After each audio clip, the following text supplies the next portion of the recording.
السلام عليكم ورحمة الله.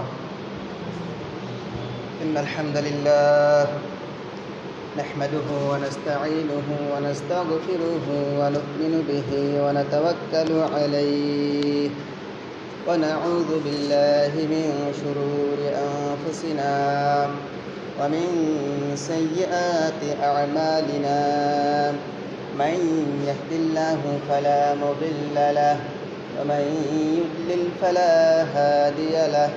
وأشهد أن لا إله إلا الله وأن محمدا عبده ورسوله أرسله بالحق بشيرا ونذيرا وداعيا إلى الله بإذنه وسراجا منيرا. فقد قال الله تعالى في كلامه المجيد وفي الفرقانه الحميد: أعوذ بالله من الشيطان الرجيم. بسم الله الرحمن الرحيم. وورث سليمان داود وقال يا أيها الناس علمنا منطق الطير وأوتينا من كل شيء إن هذا لهو فضل المبين. وقال رسول الله صلى الله عليه وسلم: طلب العلم فريضة على كل مسلم، أو كما قال عليه الصلاة والسلام. وقال الله تعالى في آية الأخرى: إن الله وملائكته يصلون على النبي يا أيها الذين آمنوا صلوا عليه وسلموا تسليما. اللهم صل على سيدنا مولانا محمد وعلى آل سيدنا مولانا محمد. اللهم صل على سيدنا مولانا محمد وعلى آل سيدنا مولانا محمد. আলহামদুলিল্লাহ, সমস্ত প্রশংসা আল্লাহ সুবহানাহু ওয়া তাআলার, যিনি আমাদেরকে সুস্থ রেখে জুমার নামাজ আদায় করার জন্য এই পৃথিবীর সর্বশ্রেষ্ঠ জায়গা মসজিদ, এখানে আসার বসার সুযোগ করে দিয়েছেন। এজন্য আমরা শুকরিয়া আদায় করি, আলহামদুলিল্লাহ। এই পৃথিবীতে আমরা যা দেখতে পাই, যা দেখতে পাই না, যা অনুভব করতে পারি, যা অনুভব করতে পারি না, সব কিছুই আল্লাহ সুবহানাহু ওয়া তাআলার। আমাদের যে জ্ঞান দেওয়া হয়েছে, আমাদের যে শক্তি দেওয়া হয়েছে, আমাদের যে ধন সম্পদ প্রতিপত্তি যা কিছু আছে, ক্ষমতা রাজত্ব, সব কিছু আল্লাহ সুবহানাহু ওয়া তাআলার।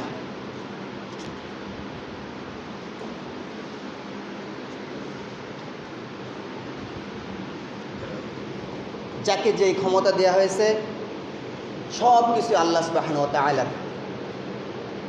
আল্লাহ সুবহানাহু ওয়া তাআলা এই জ্ঞান, এই ইলম, এই রাজত্ব, এই ক্ষমতা সব কিছুই বান্দাকে দেয় পরীক্ষার জন্য। এরপরে বান্দার দুঃখ দুর্দশা, হতাশাগ্রস্ত, এগুলো আল্লাহ সুবহানাহু ওয়া তাআলার পক্ষ থেকেই, এগুলো দিয়েও আল্লাহ সুবহানাহু ওয়া তাআলা পরীক্ষা করেন। এমনকি আল্লাহ সুবহানাহু ওয়া তাআলা নবীদেরকে ছাড় দেন নাই, নবীদেরকেও বিভিন্ন সময় পরীক্ষায় ফেলছেন। আমরা সকলেই জানি আল্লাহ সুবহানাহু ওয়া তাআলা এই পৃথিবীতে অসংখ্য নবী ও রাসূল পাঠিয়েছেন মানবতার মুক্তির জন্য, মানুষের হেদায়েতের জন্য। তো নবী হইতে হলে কয়েকটা শর্ত লাগবে। কেউ যদি বলে যে আমি নবী, ওই নবীর সত্যতা যাচাই করার জন্য কয়েকটা শর্ত লাগবে। 1 নম্বর শর্ত, তাকে উত্তম চরিত্রের অধিকারী হইতে হবে। 1 নম্বর, সে উত্তম চরিত্রের অধিকারী হইতে হবে। 2 নম্বরে ওহী লাগবে, তার আল্লাহর পক্ষ থেকে তার উপরে নাজিলকৃত ওহী, সেই ওহী লাগবে। 3 নম্বরে একটা লাগবে মুআজিজা। 1 নম্বর তার লাগবে উত্তম চরিত্র, 2 নম্বরে ওহী, 3 নম্বরে মুআজিজা। এই মুআজিজা আল্লাহ সুবহানাহু ওয়া তাআলা সমস্ত নবীদেরকে দান করেছেন, সকলকেই হুসনে খুলক, উত্তম চরিত্র দান করেছেন, সকলকেই ওহী আল্লাহর পক্ষ থেকে সমস্ত নবীর উপরে ওহী আসতো। আবার সকল নবীকেই মুআজিজা দেওয়া হয়েছে। এই মুআজিজা শব্দের অর্থ হচ্ছে যে সমকালীন যেই শক্তির প্রভাব বিস্তার করে, যেই যুগে যেই শক্তির প্রভাব বিস্তার করে, ওই যুগে ওই শক্তিকে সবচেয়ে বেশি শক্তিশালী, সবচেয়ে বেশি ক্ষমতাদার আল্লাহ সুবহানাহু ওয়া তাআলা ওই যুগের নবীদের দান করেন। যেরকম হযরত মূসা আলাইহিস সালামের সময় তখন জাদুর প্রভাব খুব ছিল। তখন আল্লাহ সুবহানাহু ওয়া তাআলা মূসা আলাইহিস সালামকে লাঠি নামক একটা সাপ দান করেছিলেন।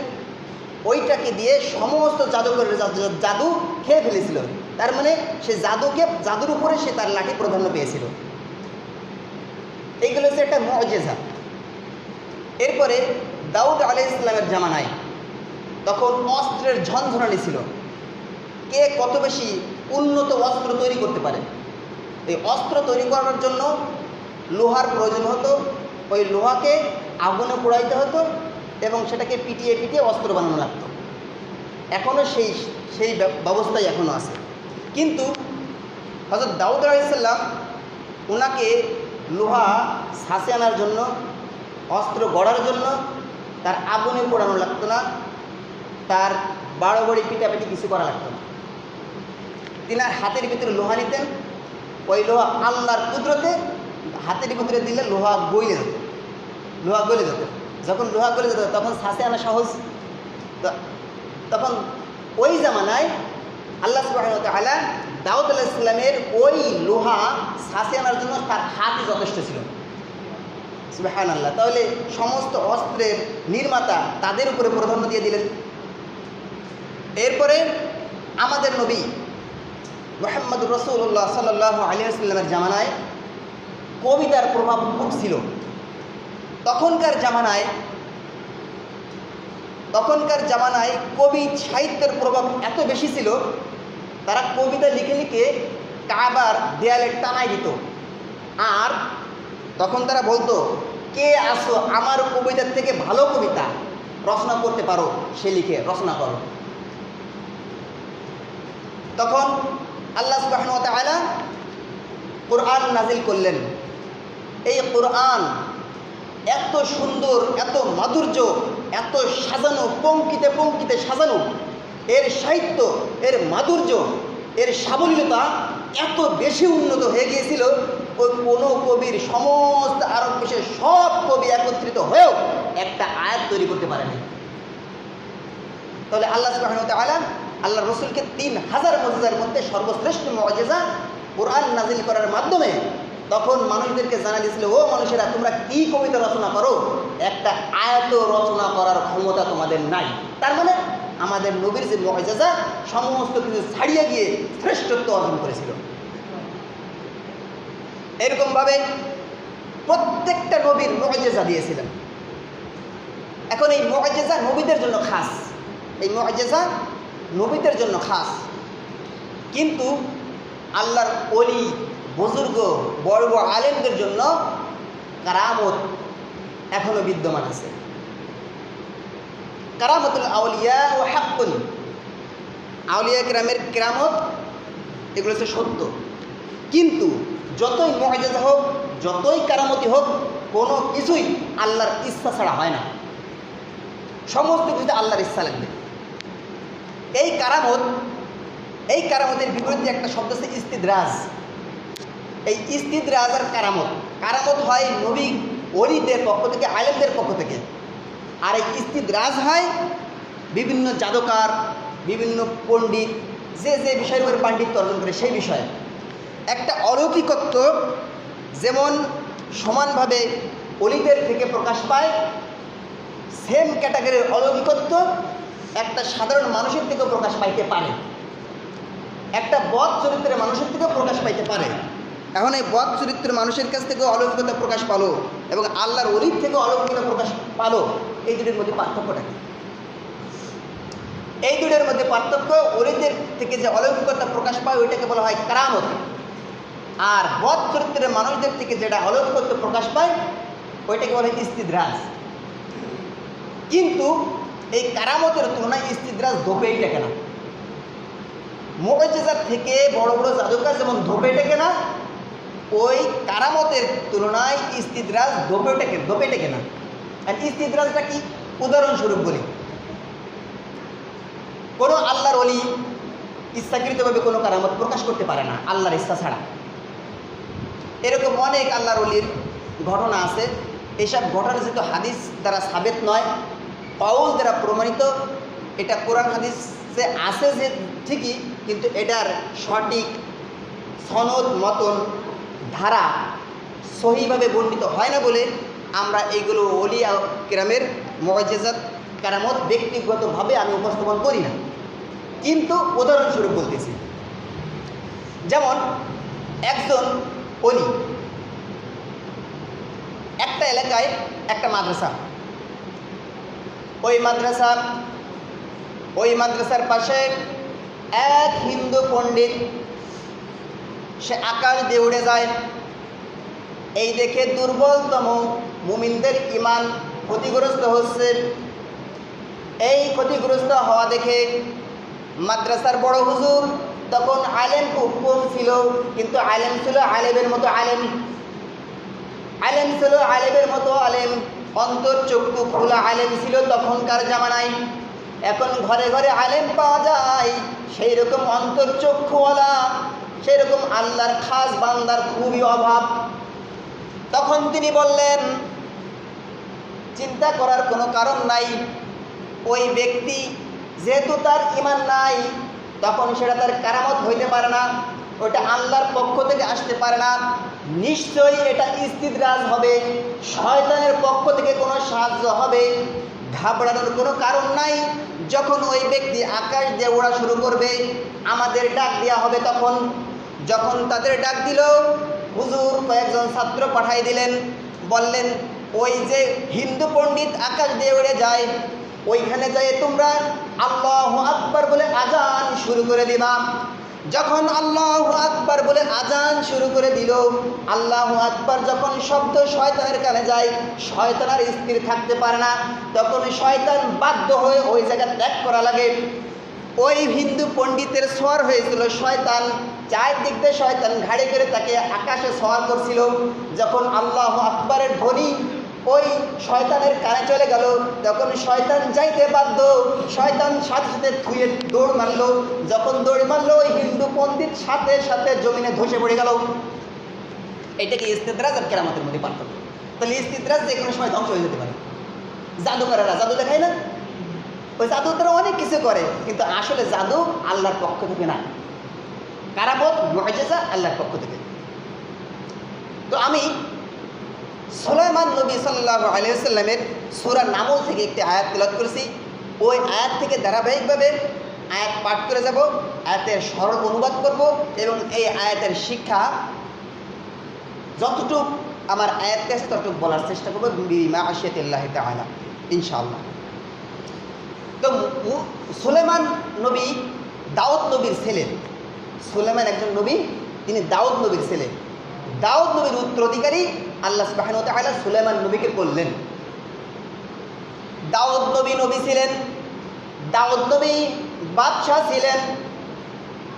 দাউদ নবীর পরে তার অনেকগুলো ছেলে ছিল। ছেলে থাকার পরও সুলাইমানকে আল্লাহ সুবহানাহু ওয়া তাআলা নবুয়ত দান করলেন, নবুয়তের সাথে সাথে বাদশাহী দান করলেন। এই আল্লাহ সুবহানাহু ওয়া তাআলা বলতেছেন সূরা নামলের 16 নম্বর আয়াত, وورث سليمان داود وقال يا أيها আইয়ুহান নাসু উল্লিমনা মানতিকাত তায়রি ওয়া উতিনা মিন কুল্লি শাই ইন্না হাযা লাহুয়া ফাদলুল মুবিন। আল্লাহ সুবহানাহু ওয়া তাআলা সুলাইমান নবীকে দাউদের উত্তরাধিকারী করলেন। যখন সুলাইমানকে দাউদের উত্তরাধিকারী করলেন, সুলাইমান নবী মানুষদেরকে উদ্দেশ্য করে বলতেছেন, ইয়া আইয়ুহান নাস, হে মানুষ, উল্লিমনা মানতিকাত তায়র, আমাকে পাখির ভাষা শিক্ষা দেওয়া হয়েছে। আমরা সাধারণ মানুষ, মানুষের ভাষাভাষী কথা আমরা বলতে পারি, একজন মানুষ আর একজন মানুষের সাথে কথা বলতে পারি, কিন্তু পাখির সাথে কথা বলার মতো জ্ঞান আমাদের দান করেন নাই। পাখির একটা ভাষা আছে, ওই ভাষা আল্লাহ সুবহানাহু ওয়া তাআলা সুলাইমান নবীকে দান করলেন। আরও দান করলেন, ওয়া উতিনা মিন কুল্লি শাই, এবং সুলাইমান বললেন, আমাকে পাখির ভাষা শিক্ষা দেওয়া হয়েছে, তার সাথে সাথে আমাকে সব কিছু দান করা হয়েছে। এই সব কিছুর ব্যাখ্যায় আল্লাহ তাকে রাজত্ব দান করছেন, আল্লাহ তাকে নবুয়ত দান করছেন, আরও অনেক কিছু দান করছেন। এই অনেক কিছু ধারাবাহিকভাবে আসতেছে, ধারাবাহিকভাবে বলা হবে। সুলাইমান নবী এই কথা বলার পরে বললেন, ইন্না হাযা লাহুয়া ফাদলুল মুবিন, এই যে আমাকে অনেক জ্ঞান দান করা হয়েছে, মুলুকিয়াত দান করা হয়েছে, নবুয়ত দান করা হয়েছে, পাখির ভাষা শিক্ষা দান করা হয়েছে, এগুলো আমার কোনো মুআজিজা নয়, এটা আমার কোনো কারামত নয়, এটা সব কিছু আল্লাহ সুবহানাহু ওয়া তাআলার করুণা আর দয়া। এখান থেকে আমরা কি শিক্ষা পাই? সুলাইমান নবীর মতো মানুষ, সে পুরো দুনিয়ার বাদশাহ, তিনি তক্তাই করে, তার অধীনে বাতাস, তার অধীনে মানুষ, তার অধীনে জিন, তার অধীনে পাখি, তার অধীনে সমস্ত পশু পাখি, তার অধীনে তিনি যেটা বলবে সেটাই হবে। কিন্তু আমরা বাদশা কি হই? মানুষই আমাদের কথা শোনে না, মানুষই আমার দলের লোক আমার কোনো কথা শোনে না। তাই নিয়ে আমরা কত অহংকার করি, কত গর্ব করি, কত বড়াই করি যে ক্ষমতায় গেলে এই করে দেবো, সেই করে দেবো, অমুক করে দেবো, তমুক করে দেবো। কিন্তু নবী সুলাইমান নবী কি বললেন? এত কিছু পেয়ে সে বললেন যে এটা আমার কিছু না, এই সব কিছু আল্লাহ সুবহানাহু ওয়া তাআলার দান। তাহলে এভাবে আল্লাহ নবী শুকরিয়া আদায় করলেন। এখান থেকে শিক্ষা হচ্ছে, আল্লাহ আমাদের যাই দান করুক না কেন, সবসময় আল্লাহর শুকরিয়া আদায় করতে হবে। এরপরে আল্লাহ সুবহানাহু ওয়া তাআলা বললেন, ওয়া হুশিরা লিসুলাইমানা জুনুদুহু মিনাল জিন্নি ওয়াল ইনসি ওয়াত তায়রি ফাহুম ইউযাউন। ওয়া হুশিরা লিসুলাইমান, সুলাইমানের জন্য জমায়েত করা হলো, সুলাইমানের জন্য জমায়েত করা হলো মিনাল জিন্নি ওয়াল ইনসি, জিনদের পক্ষ থেকে, ওয়াল ইনসি মানুষের পক্ষ থেকে, ওয়াত তায়রি পাখিগুলোর পক্ষ থেকে, ফাহুম ইউযাউন। আমাদের রাজা বাদশাহ, এদের সৈন্যবাহিনী থাকে, কিছু সৈন্যবাহিনী থাকে, কিন্তু সুলাইমান নবীর সৈন্যবাহিনী শুধু মানুষ ছিল না, সুলাইমান নবীর সৈন্যবাহিনী ছিল জিন। জিন জাতি সুলাইমান নবীর সৈন্য ছিল, মানুষ জাতি সুলাইমান নবীর সৈন্য ছিল, সমস্ত হিংস্র জীবজন্তু তার সৈন্য ছিল, পাখি ছিল তার এক সৈন্যদল। এই সৈন্যদল আল্লাহর নবীর সামনে সমবেত করা হলো। এরপরে এই সৈন্য সমাবেশ নিয়ে সুলাইমান নবী, তার সিংহাসন ছিল বাতাসের উপরে সওয়ার করত। তখন এই সৈন্যবাহিনী নিয়ে সুসজ্জিত করে, কোনো রাজা বাদশাহ যদি কোনো জায়গায় সফর করে, তার সৈন্যবাহিনী নিয়ে, আগে শাসকরা কোনো জায়গায় যাতায়াত করতে হলে তার সৈন্য সমর্থ একসাথে সফর করে না, এখন না ভিন্ন, তখন এরকম ছিল। তখন সুলাইমান নবী কোনো একটি জায়গা তিনি সফর করবেন, এই সফর করার উদ্দেশ্যে যখন তিনি সফর করবেন নিয়ত করলেন, তখন এই তার সমস্ত সেনাবাহিনী, জিন সেনাবাহিনী, মানুষ সেনাবাহিনী, পাখি সেনাবাহিনী, সমস্ত সেনাবাহিনী জমাত করার পরে তাদেরকে শৃঙ্খলাবদ্ধ করলেন।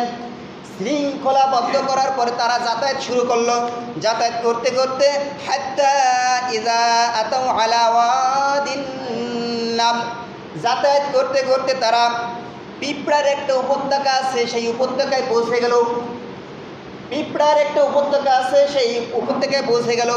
এই সুলাইমান নবীর এই বহর দেখে পিঁপড়ার ভিতর থেকে একটা রানী পিঁপড়া বলল, ক্বালাত নামলাতুন ইয়া আইয়ুহান নামলু দুখুলু মাসাকিনাকুম লা ইয়াহতিমান্নাকুম সুলাইমান ওয়া জুনুদুহু ওয়া হুম লা ইয়াশউরুন।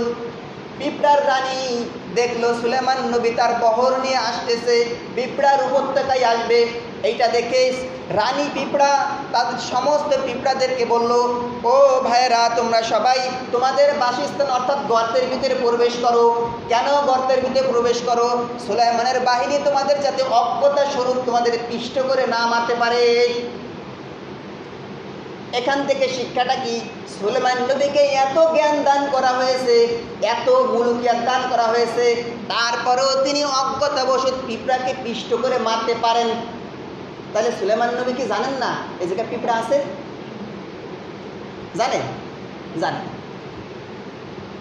সুলেমান নবী এটা জানতেন না, হয়তো এখানে পিঁপড়া আছে, আমরা পিষ্ট করে মারতে পারবো। এখান থেকে শিক্ষা হচ্ছে, মানুষ অলিরা বলে বুজুর্গের খবর আমরা জানি। অনেক পীর সাহেবরা বলে, ও আমার মুরিদ, তোমরা কোথায় কি করতেছো সব খবর আমি জানি।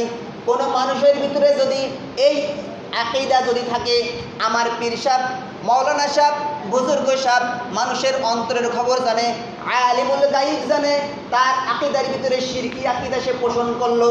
তার বাস্তব উদাহরণ হচ্ছে সূরা নামলের 18 নম্বর আয়াতে, যদি সুলাইমান নবী আলিমুল গায়ব সম্পর্কে জানতো, সুলাইমান নবীর কখনোই পিঁপড়াকে পিষ্ট করার কোনো তার কখন উনি যদি জানতেন তাহলে পিঁপড়াকে পিষ্ট করতেন না। যেহেতু উনি জানেন না, সেই জন্য পিঁপড়াকে পিষ্ট করতে পারে। এই জন্য পিঁপড়ার রানী বলল, তোমরা তোমাদের গর্তে প্রবেশ করো, যেন সুলাইমান নবী তার বহর তোমাদের পিষ্ট করে না মারতে পারে। তারে কোনো ওলি, কোনো গাউস, কোনো কুতুব, এমনকি কোনো নবীও আলিমুল গায়ব সম্পর্কে তারা ওয়াকিফাল ছিল না। তারা জানতেন এতটুক যতটুক আল্লাহ তাদের জানাইছেন। কথাটা বোঝা গেছে না? কোনো মানুষ আল্লাহ ছাড়া, মানুষ হোক, জিন হোক, যাই কিছু হোক না কেন, কেউ আলিমুল গায়ব সম্পর্কে তারা ধারণা রাখে না। যদি কোনো মানুষের ভিতরে এই আকীদা থাকে যে কোনো মানুষ অথবা কোনো জিন আমাকে আলিমুল গায়ব সম্পর্কে ধারণা দেবে, তার ভিতরে শিরকি আকীদা। একমাত্র আলিমুল গায়ব হচ্ছেন আল্লাহ। আল্লাহ ছাড়া কেউ আলিমুল গায়ব সম্পর্কে, কেউ আলিমুল গায়ব জানে না, কেউ অদৃশ্য সম্পর্কে কারোর ধারণা নাই। ধারণা অতটুকুই আছে যতটুকু তাকে দান করা হয়েছে। যখন পিঁপড়ার রানী তার বাহিনীকে বললেন, সুলাইমান নবী পিঁপড়ার ভাষাও বোঝেন। যখন পিঁপড়া বলল, ও পিঁপড়া ভাইয়েরা, তোমরা সবাই তোমাদের গর্তের ভিতরে প্রবেশ করো, কেননা সুলাইমান তোমাদের পিষ্ট করে মারতে পারে। এই কথা সুলাইমান নবী শুনলেন। পিঁপড়া যে বলতেছে, সুলাইমান নবী তা শুনতেছেন। সুলাইমান নবী শোনার পরে ফাতাবাসসামা দাহিকাম মিন কাওলিহা, সুলাইমান নবী পিঁপড়ার কথা শুনে মুচকি মুচকি হাসলেন আর বললেন, আকালা রব্বি আউজি'নি আন আশকুরা নি'মাতাকাল্লাতী আন'আমতা আলাইয়া ওয়া আলা ওয়ালিদাইয়া ওয়া আন আ'মালা সালিহান তারদাহু ওয়াদখিলনি বিরহমাতিকা ফি ইবাদিকাস সালিহিন। সুলাইমান নবীর মনের ভিতরে একটা চিন্তা উদ্রেক হয়ে গেল। হাসলেন। হাসার পরে ততক্ষণে আল্লাহর কাছে দোয়ায় মনোনিয়োগ করলেন।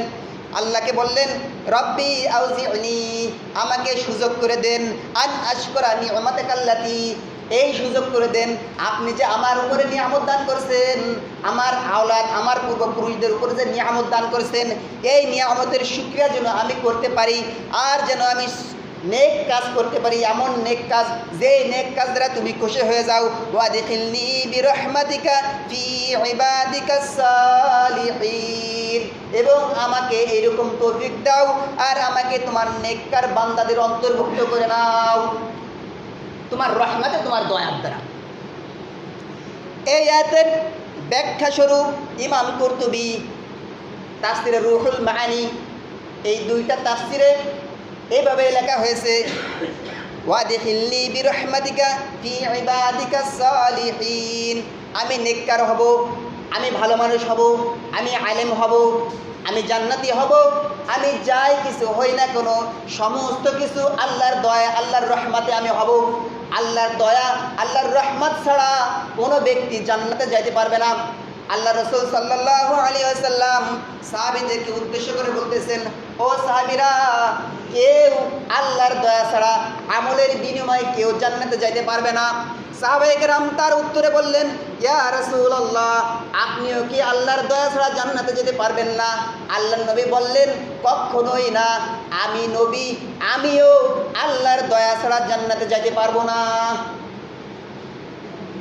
আল্লাহর দয়া ছাড়া জান্নাতে যেতে পারবো না, আল্লাহর নবী বলতেছেন, স্বয়ং নবী মুহাম্মদুর রাসূলুল্লাহ সাল্লাল্লাহু আলাইহি ওয়াসাল্লাম, আল্লাহর পরেই যার মর্যাদা, যিনি হাবিব, তিনি বলতেছেন আল্লাহর দয়া ছাড়া আমি জান্নাতে যেতে পারবো না, আমলের বিনিময়ে জান্নাতে যাওয়া সম্ভব না। কিন্তু আমাদের সমাজের ধারণা কি? অনেকে বলে যে পীরের কাছে মুরিদ হলেই আমি জান্নাতে চলে যাব, অমুক দরবারে গেলেই আমি জান্নাতে চলে যাব, অমুক দরবারে পীরের দয়া নেক নজর যদি আমার পড়ে আমি জান্নাতে চলে যাব। এই আকীদাগুলো কি শিরকি আকীদা না? আল্লাহর দয়া ছাড়া স্বয়ং আল্লাহর নবী জান্নাতে যেতে পারবেন না, অথচ আমরা কোনো পীরের দয়া জান্নাতে যাব না। এই আকীদা কি শিরকি আকীদা হচ্ছে না? এই আয়াতের শিক্ষাটা এটাই ধরা হয়েছে, কোনো মানুষ আল্লাহর দয়া ছাড়া একটা কদমও বাড়াইতে পারে না, একটু নেক আমলও করতে পারে না। এই দোয়াটাই সুলাইমান নবী আল্লাহর কাছে পড়লেন। এরপরে দোয়া করার পরে ওই পিঁপড়ার উপত্যকায় ফাতাফাক্কাদাত তায়রা ফাকালা মা লিয়া লা আরাল হুদহুদ আম কানা মিনাল গায়িবিন। ওই উপত্যকায় পৌঁছানোর পরে তার যে বাহিনী ছিল, জিন, মানুষ, পাখি, তখন ওখানে যাওয়ার পরে হুদহুদ পাখি একটা নামক পাখি ছিল, ওই পাখিকে তিনি খোঁজ করলেন, খোঁজ করে দেখলেন হুদহুদ পাখিকে তিনি খুঁজে পাচ্ছেন না, দেখতে পারতেছেন না, বলতেছেন মা লিয়া লা আরাল হুদহুদ, আমি হুদহুদকে দেখতে পারতেছি না, আম কানা মিনাল গায়িবিন, সে কি এর ভিতরে কাফেলার ভিতরে নাই হুদহুদকে? এখন এত কিছু সৈন্য থাকার পরেও, মানুষ সৈন্য, জিন সৈন্য, পাখি সৈন্য, এত সৈন্য থাকার পরেও আল্লাহর নবী সুলাইমান হুদহুদ পাখিকে কেন খোঁজ করলেন? এর ব্যাখ্যায়, এর টিকায় রুহুল মাআনিতে বলা হয়েছে, হুদহুদ এমন একটি পাখি, উপর থেকে মাটির গর্ভে কতটুক নিচে পানি পাওয়া যায়, ওই উপর থেকে হুদহুদকে দেখার তৌফিক আল্লাহ দিয়ে দিয়েছিলেন। সুলাইমান নবী তার বহর চলাকালে যদি তার বহরে কোনো পানির সংকট দেখা দিত, পানির প্রয়োজন হতো, তখন তিনি হুদহুদকে নির্দেশ করতেন, ও হুদহুদ, কোথায় পানি পাওয়া যায় তুমি সেখানে খোঁজ লাগাও। হুদহুদ খোঁজ লাগাইতো, হুদহুদ যে দেখতো কোন জায়গায় পানি পাওয়া যাবে, তখন এই খবর সুলাইমান নবীকে দিতেন। সুলাইমান নবীকে এই খবর দেওয়ার পরে সুলাইমান নবী জিনদেরকে নির্দেশ দিতেন, ও জিন, তোমরা মাটি খনন করো, খনন করে জিনরা পানি উত্তোলন করে নিয়ে আসতো। এখন সুলাইমান নবীর পানি লাগবে, হুদহুদ পাখিকে খুঁজতেছে, হুদহুদ পাখিকে খুঁজে পাচ্ছে না। তখন আল্লাহর নবী হুদহুদ পাখির উপরে রাগান্বিত হয়ে গেলেন, তখন বললেন, লাউ আযিবান্নাহু আযাবান শাদীদান আও লা আযবাহান্নাহু আও লা ইয়াতিয়ান্নি বিসুলতানিম মুবিন। লাউ আযিবান্নাহু আযাবান শাদীদা, আমি হুদহুদকে অবশ্যই কঠিন শাস্তি দেব, অথবা লা আযবাহান্নাহু, অথবা আমি তাকে জবাই করে দিব, আও লা ইয়াতিয়ান্নি বিসুলতানিম মুবিন। এই যে হুদহুদ পাখি আমাদের বহরের ভিতরে নাই, এই কেন নাই? এর শাস্তি তাকে কঠিন শাস্তি দেওয়া হবে, অথবা তাকে জবাই করে মারব, যদি না সেই স্পষ্ট প্রমাণ আমার সামনে উপস্থিত করতে না পারে। সুলাইমান নবী অর্ডার দিয়ে দিলেন, ঘোষণা দিয়ে দিলেন, হুদহুদ পাখি আমাদের বহরে কেন নাই, কেন সে গায়েব হয়ে গেছে, এখন আমাদের পানি লাগবে, তাকে খুঁজে পাচ্ছি না, ওর অনুপস্থিতির কারণে ও যদি যথার্থ প্রমাণ দিতে না পারে কেন সে গায়েব, তাকে আমি কঠিন শাস্তি দেব, অথবা তাকে জবাই করে মারব। এখানে একটি কথা আছে, হুদহুদ পাখিকে আল্লাহর নবী কেন মারবেন? এর ব্যাখ্যায় মুফাসসিরিন কিরাম বলেন, মানুষের ভিতরে গরু, গাধা, ঘোড়া, এইগুলোর যে আমরা প্রহার করি, বিভিন্ন কাজে ব্যবহার করি, লাগাই, এই প্রহার করা কি জায়েজ আছে কিনা? আছে। কোনো পশুকে, এমনকি গাছের পাতাও বিনা কারণে ছিঁড়া নিষেধ। এখন আমাদের গৃহপালিত পশুকে বিভিন্ন কাজে লাগাই, এই কাজে লাগাতে গিয়া কোনো পশু যদি আমার কথা না শোনে, তার কাজে গাফিলতি করে, তাকে মৃদু প্রহার স্বরূপ তাকে মৃদু প্রহার করা জায়েজ। তার দলিল হচ্ছে এই আয়াত। তার কেন? হুদহুদ পাখি তার কাফেলায় তার কাজে নিয়োজিত ছিল, যেহেতু সে গায়েব ছিল তাকে খুঁজে পাচ্ছিলেন না। হুদহুদ নবী তাকে শাস্তি দেওয়ার ব্যবস্থা করেছিলেন, ঘোষণা যেহেতু দিয়েছিলেন। এই দলিলে মুফাসসিরিন ইকরাম বলেন, যদি আমাদের গরু, গাধা, ঘোড়া, যেই গৃহপালিত পশু আমরা কাজে সচরাচর ব্যবহার করি, ওই গরুকে মৃদু প্রহার করা জায়েজ। এই আয়াতের টিকায় মুফাসসিরিন ইকরাম বলেন, পিঁপড়া, মৌমাছি, হুদহুদ পাখি, আরেকটি পাখি আছে, পাখি আমি চিনি না, আমাদের এলাকায় পাই না, এই 4 ধরনের জীবজন্তুকে হত্যা করা নিষেধ। 4 ধরনের জীবকে হত্যা করা নিষেধ। পিঁপড়া হত্যা করা নিষেধ, সে একত্ববাদের স্বীকার করে। হুদহুদ পাখি আল্লাহর একত্ববাদের স্বীকার করে।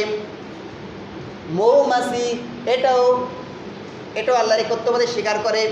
এই 4 শ্রেণীর প্রাণী হত্যা করা যাবে না, এই আয়াতের ব্যাখ্যা আছে। এরপরে যখন সুলাইমান নবী এই ঘোষণা দিয়ে দিল, ঘোষণা শোনার পরে ফামাকাসা غير بعيد فقال أحطت بما لم تحط به وجئتك من سبأ بنبأ يقين। এই ঘোষণা শোনার সাথে সাথে হুদহুদ পাখি অনতিবিলম্বে সুলাইমান নবীর কাছে উপস্থিত হয়ে গেলেন। সুলাইমান নবীর কাছে উপস্থিত হয়ে যাওয়ার পরে হুদহুদ পাখি বলছেন, ফাকালা আহাত্তু বিমা লাম তুহিত বিহি, আমার কাছে যে সংবাদ আছে ও নবী সুলাইমান, আমি যে সংবাদ নিয়ে এসেছি সেই সংবাদ সম্পর্কে আপনি জানেন না। সুলাইমান নবীকে হুদহুদ পাখি বলতেছেন, ও নবী, আমি যে বিষয়ে খবর নিয়ে এসেছি এই বিষয় আপনি জানেন না।